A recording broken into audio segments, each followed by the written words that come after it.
साक्षात विराजमान समन मुनि 108 अरिजीत सागर जी महाराज जी की। है यह पावन मंदिर, यहाँ बार बार आना,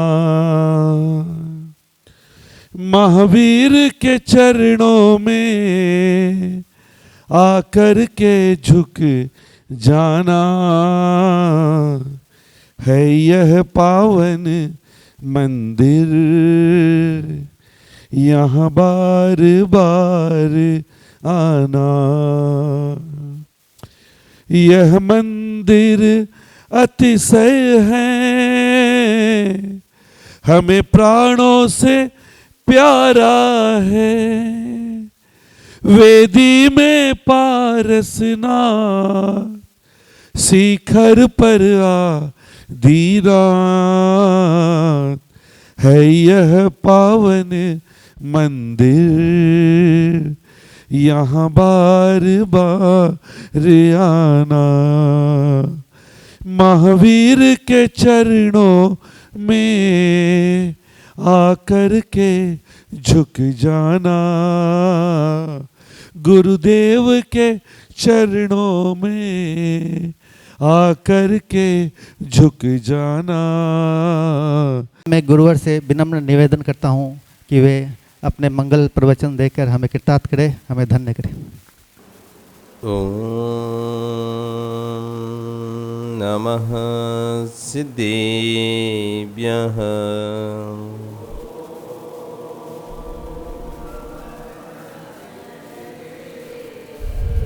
ओम नमः सिद्धेभ्यः।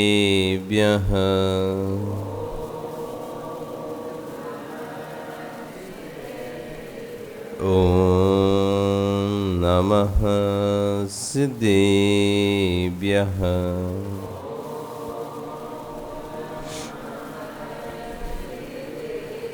तिर्यणि खग्गिणाय रुत्तारी मोहि सिर सिरणी बिहु। आईरी राव पसियो परवादिनियो भव्य जी लोए। नमो अरिहंताणं, नमो सिद्धाणं, नमो आयरियाणं, नमो वज्रायाणं, नमो लोये सव्यसाहुणं।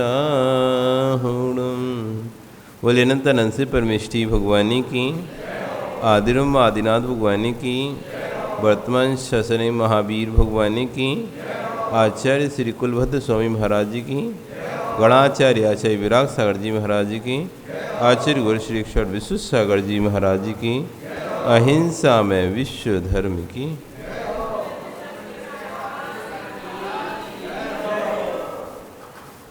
वह बंधु, वर्तमान शासन न्यायिक वर्धमान स्वामी के शासन में तीर्थंकर प्रभु की चरण निष्ठा में बैठकर हम सभी यहाँ जिन देशना का श्रवण कर रहे हैं। आचार्य भवन कुलभद्र स्वामी महाराज ग्रंथराज सार समुच्चय जी में आत्मा के ध्रुव अखंड ज्ञायक भाव की चेतन धारा की व्याख्या करते हुए आज कह रहे हैं कि जो अंतरात्मा है वो ज्ञानामृत का पान करते हैं। जो ज्ञान अमृत को नहीं पी रहा है वह अंतरात्मा हो नहीं सकता, और जो अंतरात्मा नहीं बनेगा वो परमात्मा भी नहीं हो सकता। जिसको परमात्मा बनना है पहले उसको नियम से अंतरात्मा बनना पड़ेगा। अंतरात्मा मतलब होता है कि जो वस्तु हमसे भिन्न हैं उनको भिन्न मानना, इतना सी काम है। और इस सब जो तुमसे भिन्न हैं उसको भिन्न मानना। 3 प्रकार की आत्माएं होती हैं। आत्माएं एक ही होती है, मतलब 3 प्रकार के परिणाम होते हैं। उन 3 प्रकार के परिणामों से आत्माओं के वेरिएंट अलग अलग हो जाते हैं। जो वस्तु मेरी नहीं है उसको मेरा मानना, ये बहिरात्मा कहलाते हैं। बहिर्वस्तु में अपनी आत्मबुद्धि मतलब मेरापना, जो मेरा नहीं है उसको मेरा मानना कहलाता है बहिरात्मा। जो मेरा है उसको मेरा मानना, जो मेरा नहीं है उसको मेरा नहीं मानना, ये होता है अंतरात्मा। और परमात्मा मेरे पने का ही त्याग जहाँ पर हो जाता है बन जाता है परमात्मा। अब ऋषभ, तुम्हें निर्णय करना है कौन कौन सी वस्तु तुम्हारी है। तुम्हें इतना ही निर्णय करना है, बस उस दिन तुम अंतरात्मा हो जाओ। और जो अंतरात्मा हो गया उसको परमात्मा बनने में देर नहीं लगती। फिर इतना सा ही निर्णय करना है। कर सकते हो कितना सा निर्णय? ये तो करना है कौन सा हमारा है कौन सा नहीं है, इतना सा निर्णय करना है। तो ऋषभ तैयार हो? क्या क्या तुम्हारा है बताओ? है नहीं नहीं, जो जो है तुम्हारा वो बताओ। कपड़े तुम्हारे, अलमारी तुम्हारी, बेड तुम्हारा, क्या क्या तुम्हारा गिनती करो। है बहुत कुछ तुम्हारा है ना। जो तुम्हारा है वो तुम्हारे साथ जाएगा कि यहीं रह जाएगा? तो फिर तुम्हारा कैसा? जो तुम्हारे साथ जाए वो तुम्हारा, जो यहीं छूट जाए वो तुम्हारा नहीं। जो तुम्हारा होगा वो तुम्हारे साथ जाएगा। आप यात्रा में जाते हो, बहुत सारे यात्री लोग रहते हैं स्टेशन पे, तुम्हारे साथ कौन जाता है? जो तुम्हारा व्यक्ति होता है, तुम्हारा साथी होता है, तुम्हारे साथ जाता है। बाकी किसी स्टेशन में खड़े रहते हैं, कोई मतलब ही नहीं रहता, वहीं छूट जाते। तुम जाते आगे आगे बढ़ जाते हो, वो वहीं भी रह जाता है। तो तुम्हारा कौन कौन है जो तुम्हारे साथ जाएगा? सोचो, वो मनन करो, कौन कौन सी वस्तु तुम्हारे साथ जाएगी। बस जो तुम्हारे साथ जाए वो तुम्हारी, और जो तुम्हारे साथ नहीं जाए वो तुम्हारी नहीं है। लोक में भी देखा जाता है, जो वस्तु हमारी होती है हमारे साथ रहती है। हमारा फ़ोन हमारे साथ रहेगा, दूसरे का फ़ोन दूसरे के पास रहेगा। तो जो जो वस्तु तुम्हारी है वो तुम्हारे साथ रहेगी। तो कौन कौन सी ऐसी वस्तु हैं जो तुम्हारे साथ रहेंगी और तुम्हारे साथ जाएंगी? बस इतना निर्णय करना है। इसमें हो गया अंतरात्मा। और इसका निर्णय नहीं है तो जब तक कहलाते हैं बहिरात्मा। तो कौन कौन सी चीज़ जाएंगी दक्ष तुम्हारे साथ? क्या क्या तुम्हारा है बताओ? जो तुम्हें छोड़ना ना पड़े वो सब वस्तु तुम्हारी, और जो तुम्हें छोड़ना पड़ेगा वो सब दूसरे की। क्या क्या है तुम्हारा? जो तुमको छोड़ के चला जाए वो तुम्हारा नहीं, जो तुम्हारे साथ रहे वो तुम्हारा। अब निर्णय करो क्या क्या तुम्हारा है, कौन कौन सी वस्तु तुम्हारी कहलाएगी, जिनको तुम कहते हैं ये मेरी है। जो मेरी है उसमें ही देखो, जो तुम्हारी जिससे तुम कहते हैं मेरी नहीं, उसमें क्या ही देखना है। जो मेरी है उसमें देखो कि ये वस्तु मेरे साथ रही, जिसे मैं मेरी कह रहा हूँ ये वस्तु मेरी है। जिस वस्तु में मेरे अपना कह रहा हूँ वो अपनी मेरी वस्तु मेरे साथ रहेगी क्या, और रहेगी तो कब तक रहेगी, कितने समय बाद वो रहना बंद कर देगी। आपने पिता को अपना बोल रहे हो, माँ को अपना बोल रहे हो, परिवार को अपना बोल रहे हो, मकान को अपना बोल रहे हो, घर रिश्तेदारों को अपना बोल रहे हो। ये कब तक तुम्हारे? जब तक उनकी आंख खुली है तब तक, या जब तक तुम्हारी आंख खुली है तब तक। दोनों में से किसी एक की आंख बंद हुई सब पराया, मतलब एक कोई भी अपना नहीं है। ये निर्णय स्पष्ट करना पड़ेगा कि जिन जिन को हम अपना बोल रहे हैं, जिन जिन को अपना मान रहे हैं, इनमें कोई भी अपना है ही नहीं। अपना होता भवन में जी भर घूम चुका, कण कण को जी भर भर देखा, मृग सम मृग तृष्णा को के पीछे मुझको न मिली सुखी। जग में जिसको निज कहता मैं, वे छोड़ मुझे चल देता है। वो मैं आकुल व्याकुल हो लेता, व्याकुल का फल व्याकुल। जिसको आज तक हमने इस पर्याय में क्या, इससे पहले की पर्याय में, उससे पहले की पर्याय में जिस जिसको मैं अपना माना, ये मेरा है मेरा है मेरा है, वो व्यक्ति मुझे छोड़कर चल दिया, वस्तु मुझे छोड़कर चली गई। मैं आकुल व्याकुल हुआ, परिणाम आकुल व्याकुल हुए, फल भी उसका मिला क्या, वो वस्तु फिर पुनः वापस नहीं आई, वो मैं आकुल व्याकुल होता रहा। जो जा चुके हैं बेटा, वो वापस आएंगे क्या? जो जा चुके हैं वो लौट के वापस आएंगे क्या? आप उनके राग में रोए कि नहीं रोए? टीकम जी, पिता के राग में रोए कि नहीं रोए? अब वापस आएंगे क्या? परिणाम आकुल व्याकुल किए, उसका फल मिला क्या? आकुलता व्याकुलता, वापस तो पिता वापस लौट के नहीं आ गया। तुम्हारे रोने से बहुत लोग इतने तेज तेज रोते हैं, बहुत भावुकता में दहाड़े मार मार कर रोते हैं, तो उनके रोने से क्या सामने वाला कोई व्यक्ति वापस आ जाता है? जिसको अपना मानता था वही सबसे, जिसको सबसे करीबी मानता था, जिसको सबसे अधिक निकट मानता था, वही व्यक्ति उसको छोड़ के चला गया। अब वो इतना रो रहा है, आकुल व्याकुल परिणाम कर रहा है, क्या उस आकुल व्याकुल परिणाम से वो वापस आएगा? नहीं आ रहा ना। फायदा क्या निकल रहा है? फल मिल रहा है आकुलता व्याकुलता ही बस। तो कौन है अपना, जिसे मैं अपना कहूं, जो मेरे साथ रहे? है कुछ? कोई तो होगा, कोई तो होगा अपना, इस जग में कोई तो होगा ना। क्यों सुशील, तुम्हारा कौन है? कमल है? हाँ, आत्मा ही कहीं पूछ रहे हैं, आत्मा का कौन है तुम्हारे? ये शरीर, कोई भी अपना नहीं है। मेरा ही ज्ञान, मेरा ही दर्शन, वही मेरा अपना है। इसी बात को आचार्य वन कह रहे हैं कि जिसकी पहचान, जिससे जिसकी पहचान है, उस पहचान को ही नहीं पहचान पाना, ये महान भूल है। हमारी जिससे पहचान है, हमारी पहचान किससे है? आपकी पहचान किससे? अनिल जी, आपकी पहचान किससे? रारा फैमिली के सदस्य, इससे? आपके पिता का नाम, उनकी फर्म, उससे? किससे पहचान है आपकी? किससे आप अपनी पहचान स्वीकार कर रहे हो? तो कह रहे हैं जिससे जिसकी पहचान है, उस पहचान को ही नहीं पहचान पाना, ये महान भूल है। यदि किसी का व्यापार किसी की पहचान बन जाता है या किसी की पहचान से चलता है, चलना प्रारंभ हो गया, अपने व्यापारिक पहचान के जो साधन है उसको नष्ट करने में आपको कष्ट होता है।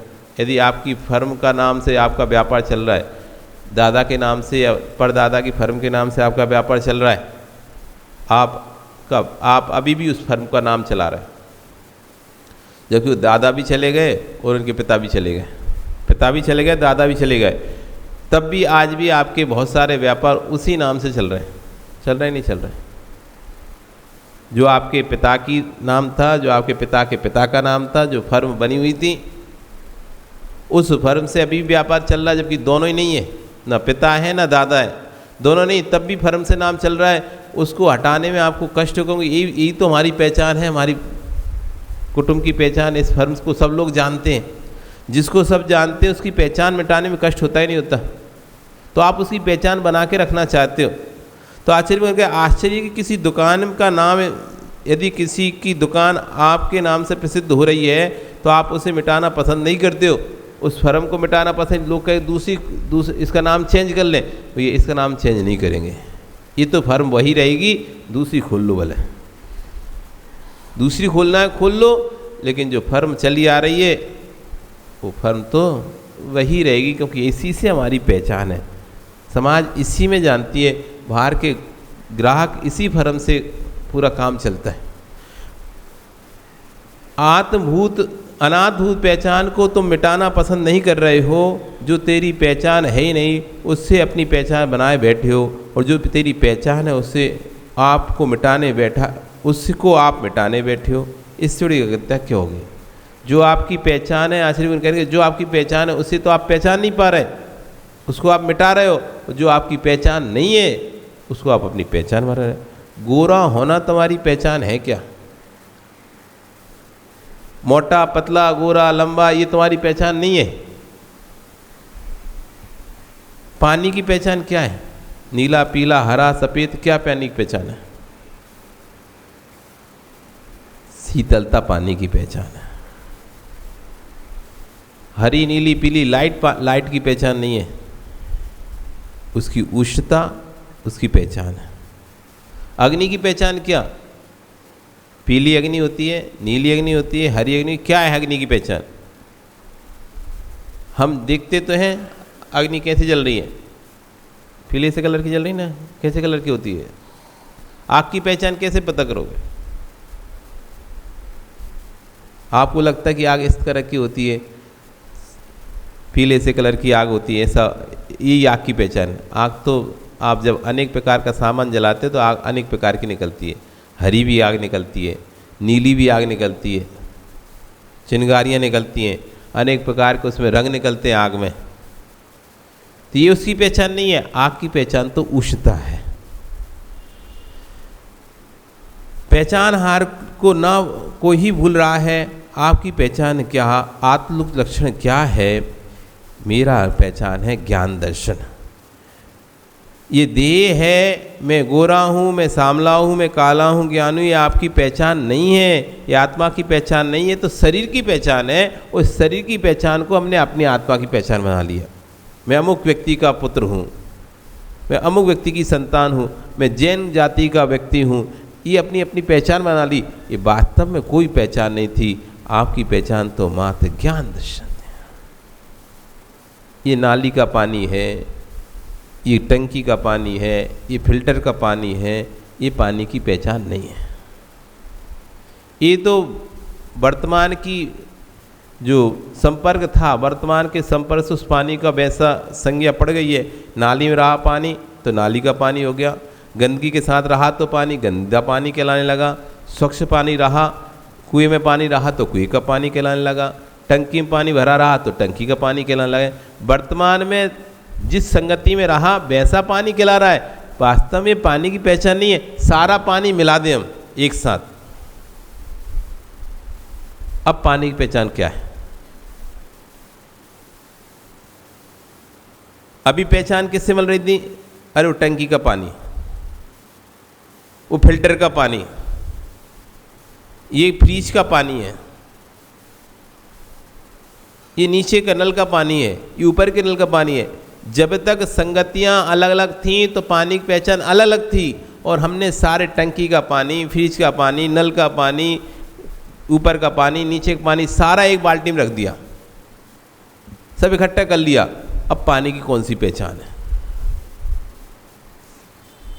शीतलता जो वास्तविक पहचान थी। अब समझ में आ रही पानी की जो अभी तक हम पहचान बनाए थे वो वास्तव में पानी की पहचान नहीं थी।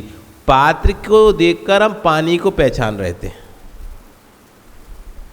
इस शरीर को देखकर हम आत्मा को पहचानते हैं। मनुष्य जीव, त्रियंश जीव, देव जीव, नारकी जीव। नारकी है, ये मनुष्य है। मेरी आत्मा हम कह रहे हैं या तो हम अपने आप को मैं मनुष्य हूँ, मैं मनुष्य हूँ, कि वो नारकी है, वो देव है, वो त्रियंश है, जानवर है। तो ये हम पहचान किसको देख के बना रहे हैं? पात्र को देखकर, शरीर को देखकर। लेकिन पहचान देह आश्रित नहीं है, पहचान तो आत्मा आश्रित है। क्योंकि देह बदल जाएगी, संज्ञा भी बदल जाएगी। जैसे पानी के पात्र से जग का पानी और वही पानी यदि बाल्टी में चला गया तो बाल्टी का पानी, वही टंकी में चला गया तो टंकी का पानी। एक ही जगह का पानी, एक ही कुएं से भरा हुआ पानी सुरेंद्र जी आप ले जाओगे तो आप कहोगे मेरे घर का पानी। भागचंदी ले जाएंगे तो कहेंगे मेरे घर का पानी। वो संजय ले जाएगा तो कहेगा मेरे घर का पानी। एक ही पानी को अलग अलग लोग अपने अपने घर ले जाएंगे तो संज्ञा बदल जाएगी। मेरे घर का पानी अच्छा है, उसके घर का पानी खराब है। एक ही कुएं से निकला हुआ पानी संज्ञा बदल देता है पात्र के भेद से। लेकिन वास्तव में जब पात्र फोड़ दिए जाए, पानी पानी, न तेरे घर का पानी न मेरे घर का पानी। तो ये आचार्य बोने यहाँ कह रहे हैं कि जो देह आश्रित है, जो वर्ण है, वो आत्मा का धर्म नहीं है। यदि वर्ण आत्मा का धर्म हो गया तो इस पर्याय में तू गोरा हो गया, अगली पर्याय में तू काला हो गया, और एक ही भव में लोग गोरे काले देखे जाते हैं। तो क्या कहेंगे आत्मा को, गोरा कहेंगे या काला कहेंगे? शीतकाल में आपके शरीर का वर्ण थोड़ा गोरा दिखने लगता है और गर्मी के समय में सांवला हो जाता है। तो ज्ञानी जब काले होंगे तो दूसरे होंगे, गोरे होंगे तो दूसरे होंगे। क्या काली हुई थी वो आत्मा, दूसरी थी, क्यों? आत्मा की पहचान आपने गोरा काला कर दिया, तो जब वो आत्मा गोरी थी वो दूसरी थी, और जब काली हुई तो दूसरी हो गई। ऐसा कहना पड़ेगा। तो कहते हैं जबकि ऐसा है नहीं है, तत्व को समझना पड़ेगा, शाश्वत सत्ता को जानना पड़ेगा। जो शाश्वत है वही सत्य है, वही तत्व है। जो बदल जाता है वो सत्य नहीं होता, जो बदलता है वो कभी सत्य नहीं होता। जो सत्य होता है वह शाश्वत होता है। ये बदल रहे हैं लोग, ये मेरे नहीं है। जो बदल रहे हैं वो मेरे नहीं है, जो मेरा है वही सत्य है, वो कभी नहीं बदलेगा। वो मेरा ज्ञान दर्शन है। चाहे वो नरक में रहूं तब भी मेरे साथ रहेगा।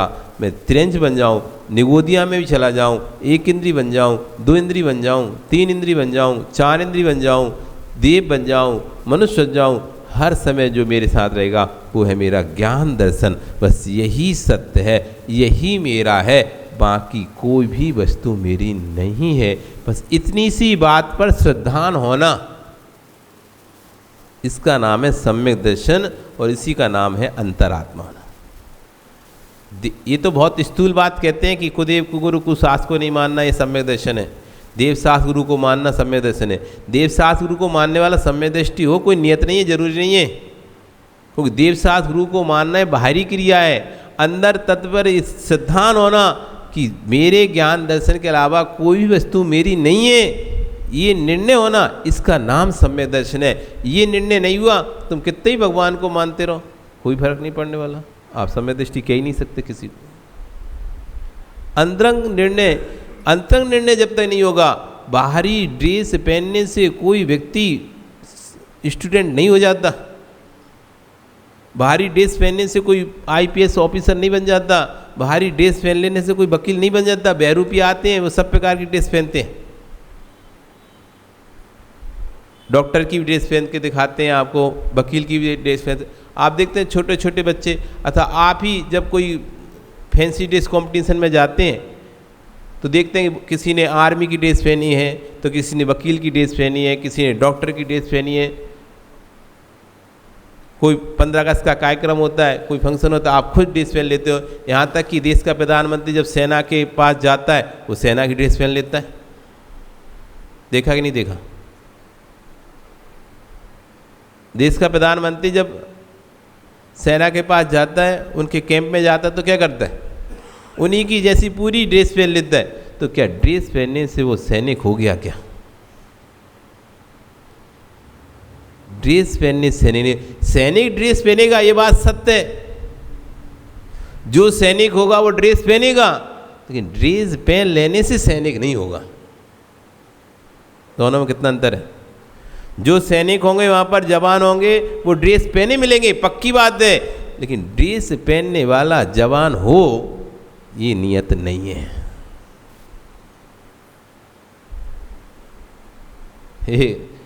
एक स्थान पर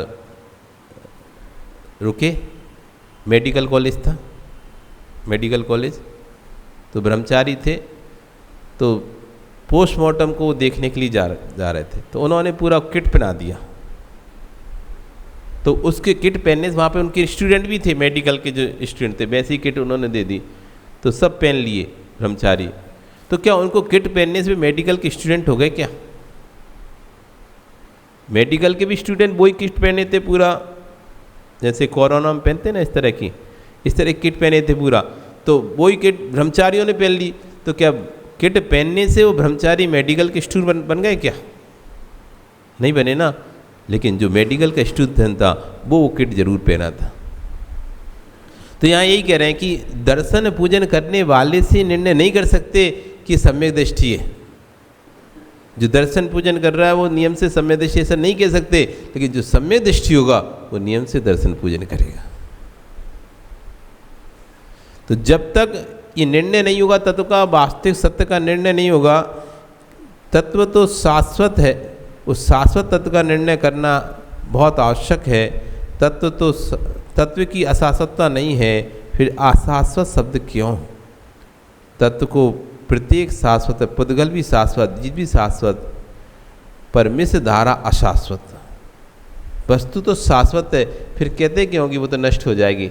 जब वस्तु शाश्वत है, सदैव रहने वाली है, कोई प्रश्न कर सकता है कि आप कह रहे हैं कि जीव तो शाश्वत है, पुद्गल भी शाश्वत है, फिर ये मरना कैसा? मरण क्या? मरण तो इसका मतलब है जो चीज़ नष्ट हो जाए उसका नाम है मरण। तो क्या मिश्र धारा अशाश्वत है, जहाँ जीव और पुद्गल दोनों मिल गए ना, उसका नाम ही जन्म है। ये दीव और पुद्गल दोनों बिछड़ गए, उसका नाम मरण। मिश्र धारा अशाश्वत है, जो अमिश्र धारा है वो शाश्वत है, वो कभी नष्ट नहीं होगी। ध्यान देकर सुनोगे तो समझ में आएगा। प्रत्येक द्रव्य शाश्वत है, वस्तु उत्पन्न होती नहीं, वस्तु नष्ट होती नहीं। जो नष्ट होता है, जो उत्पन्न होता है, वो वस्तु होती ही नहीं। उत्पाद व द्रव्य हो रहा है, वह स्वभावभूत भी है और विभावभूत भी है। जो द्रव्यों की मिश्र धारा है ये विभावभूत है, और एक द्रव्य की एकत्व धारा ये स्वभावभूत है। जो स्वभाव है वह त्रैकालिक है, जो विभाव है वो तात्कालिक है। दो प्रकार के पदार्थ होते हैं, दो प्रकार के स्वभाव होते हैं। जैसे पानी आपने गर्म किया, पानी गर्म हो गया, एक पानी ठंडा रखा हुआ है। अब कोई तुमसे पूछे कि पानी गर्म है कि ठंडा है, क्या बोलोगे आप? एक पात्र में गर्म पानी रखा है, एक पात्र में ठंडा पानी रखा है। पानी गर्म होता है कि ठंडा होता है? कैसा होता है? पानी गर्म होता है कि ठंडा? फिर गर्म तो दिखाई दे रहा है, ठंडा ही होता है, तो गर्म कभी नहीं हो सकता फिर पानी। बड़ा सोच समझ के बोलो। यदि पानी ठंडा ही होता है तो आप उसे कभी गर्म नहीं कर सकते, फिर कर पाओगे क्या? पानी का स्वभाव ठंडा ही है, ठंडा ही है, तो फिर उसको गर्म किसने किया? फिर तो जो चीज़ का जैसा स्वभाव होता है तो उसको तो बदल नहीं सकते ना अपन स्वभाव को। तो कहते ना स्वभाव नहीं बदल सकते हम किसी का। फिर तुमने पानी का स्वभाव बदल कैसे दिया? गर्म कैसे हो गया ये? इसलिए स्वभाव भी दो प्रकार के होते हैं, इसलिए ग्रंथों को पढ़ना पड़ता है। स्वभाव भी दो प्रकार के होते हैं, एक स्वभाव स्वभाव और एक विभाव स्वभाव। महाराज जी हमको तो बहुत क्रोध आता है, हमारा पता नहीं क्या नेचर ही ऐसा हो गया, गुस्सा करने का, चिड़चिड़ा नेचर हो गया। आप ऐसे बात करते ना, गुस्से उनका गुस्सा वाला ही नेचर है सामने वाले का। कितना भी कोई कुछ ना भी बोले, किसी कहते हैं इसका तो चिल्लाने का नेचर है, बड़बड़ाने का ही स्वभाव है इसका, तो इसको तो लड़ने का ही स्वभाव है, किसी का गुस्सा करने का ही स्वभाव है। वास्तव में उसका स्वभाव है क्या? वो उसका स्वभाव, उसका मतलब उसकी आत्मा का स्वभाव वो नहीं है ना। उसकी आत्मा का स्वभाव तो शांत रहना है, क्षमा स्वभाव था, लेकिन एक क्रोध आदि स्वभाव कैसे हो गया आत्मा के? तो कह रहे हैं स्वभाव दो प्रकार का होता है, एक स्वभाव रूप स्वभाव और एक विभाव रूप स्वभाव। विभाव यानी जो किसी के मिश्रितता के कारण से बना हुआ है। जैसे पानी का जो स्वभाव गर्म हुआ है वो अग्नि की मिश्रता से हुआ है। यदि उस अगर अग्नि की उसको संयोग नहीं मिलता तो पानी कभी भी गर्म नहीं होता। पानी को उष्णता का संयोग मिला, पानी गर्म हो गया। पानी ने अपना जो पहले वाला स्वभाव था ठंडा, उसको छोड़कर गर्म स्वभाव को धारण कर लिया। ये इसका विभाव स्वभाव है। जो जो विभाव स्वभाव होंगे वो नष्ट होंगे, वो नष्ट हो जाएंगे। कुछ समय बाद पानी वापस ठंडा हो जाएगा। ऐसी हमारा स्वभाव तो क्षमा था, लेकिन संयोग ऐसे मिले कि हम क्रोध करने लगे, मान करने लगे, माया करने लगे, लोभ करने लगे। ये विभाव स्वभाव है हमारा। कौन सा स्वभाव है हमारा? है तो स्वभाव, पर कौन सा? विभाव। ये लंबे समय तक नहीं रहेगा, कुछ समय बाद वापस वो शांत हो जाएगा और वापस हम क्षमा को धारण कर लेंगे। इस स्वभाव की व्याख्या है। तो इसकी चर्चा आगे और भी यहाँ पे आचार्य वन करेंगे। आज आपका समय हो गया, कल फिर यहाँ पर स्वभाव की चर्चा यहाँ पर चलेगी। बोली भगवान महावीर स्वामी की।